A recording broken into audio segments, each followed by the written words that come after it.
Hello my friends, here we have two units here. One is for freeze room or the other one is for cooling room. We have connected gauge here. As you see here, the condense is 31 and the evaporator is 20, almost 29, no, minus 29. The superheat is 6.4 and subcool is 0. What is the problem here, do you think?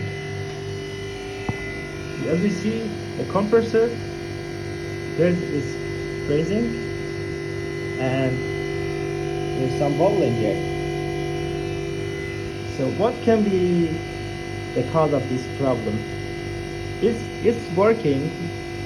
The freeze room is minus 20 and we are just here for yearly control.